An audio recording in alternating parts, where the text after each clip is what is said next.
একজন ধার্মিক ব্যক্তি মৃত্যুবরণ করল, কিন্তু কেন তাকে কেউ গোসল দিতে পারছিল না? যেই গোসল দিতে যাচ্ছিল সেই ভয়ে সেখান থেকে পালিয়ে যাচ্ছিল। কি ঘটেছিল সেই মৃত ব্যক্তির সাথে, আর কেনই বা এটা ঘটেছিল? এই বিস্ময়কর ঘটনা শুনে আপনি বিস্মিত হয়ে যাবেন। একজন শায়েখ ঠিক এইভাবে এই ঘটনাটি বর্ণনা করেন। তিনি বলেন, মিশরে দুইজন বন্ধু ছিল। একজনের নাম কাদান এবং অন্যজনের নাম ফুয়াদ। কাদান তার মৃত বন্ধুর জন্য কষ্টে অনুভূতি হারিয়ে কাঁদতে থাকে এবং এমন এক শায়েখের শরণাপন্ন হয় যিনি 18 বছর বয়স থেকে আল্লাহর ইবাদত ও কান্নাকাটি করে কাটিয়ে দিয়েছিলেন। যুবকটি সেই শায়েখকে বলল, শায়েখ, আমি চাচ্ছি আপনি এখন একজন মৃত ব্যক্তিকে গোসল দেবেন। শায়েখ তখন সেই মৃত লোকটিকে গোসল করাতে গিয়ে হতভম্ব হয়ে যায় আর বলতে থাকেন, মানুষজন কোথায়?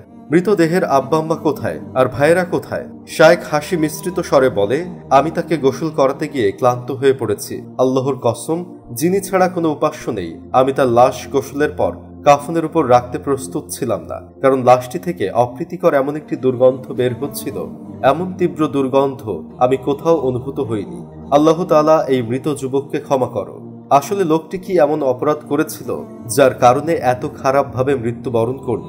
বন্ধু কাদান বলে, আল্লাহর কসম, তার থেকে অনবরত গন্ধ বের হচ্ছিল। আল্লাহর কসম, তাকে পরিপূর্ণ গোসল দেওয়া পর্যন্ত আমরা তার কাছে প্রবেশ করতে পারছিলাম না। শায়েখ বলেন, আমি তার ছেলেকে ডাকলাম আর জিজ্ঞেস করলাম, তোমার বাবার এমন অবস্থা কেন? কি হয়েছিল তোমার বাবার? ছেলেটির মুখ দেখে মনে হচ্ছিল যেন সে কথাটা এড়িয়ে যাচ্ছে, আমাকে বলতেই চায় না। আমি তাকে বেশি জোরাজুরি করলাম না, কিন্তু সেই ছেলেটি শায়েখকে বলল, আমরা তো বাবার খারাপ পরিণতি লক্ষ্য করছি।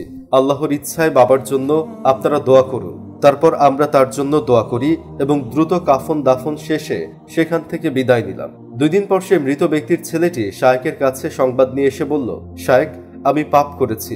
আপনাকে সেদিন মৃত বাবার সম্পর্কে সবকিছু বলা উচিত ছিল, কিন্তু আমি লজ্জায় বলতে পারিনি। তাই আপনি জিজ্ঞাসা করা সত্ত্বেও আমি কথাটি এড়িয়ে গেছি। আপনাকে আমি বলতে চাইনি। শায়েখ, আমাকে আপনি ক্ষমা করুন।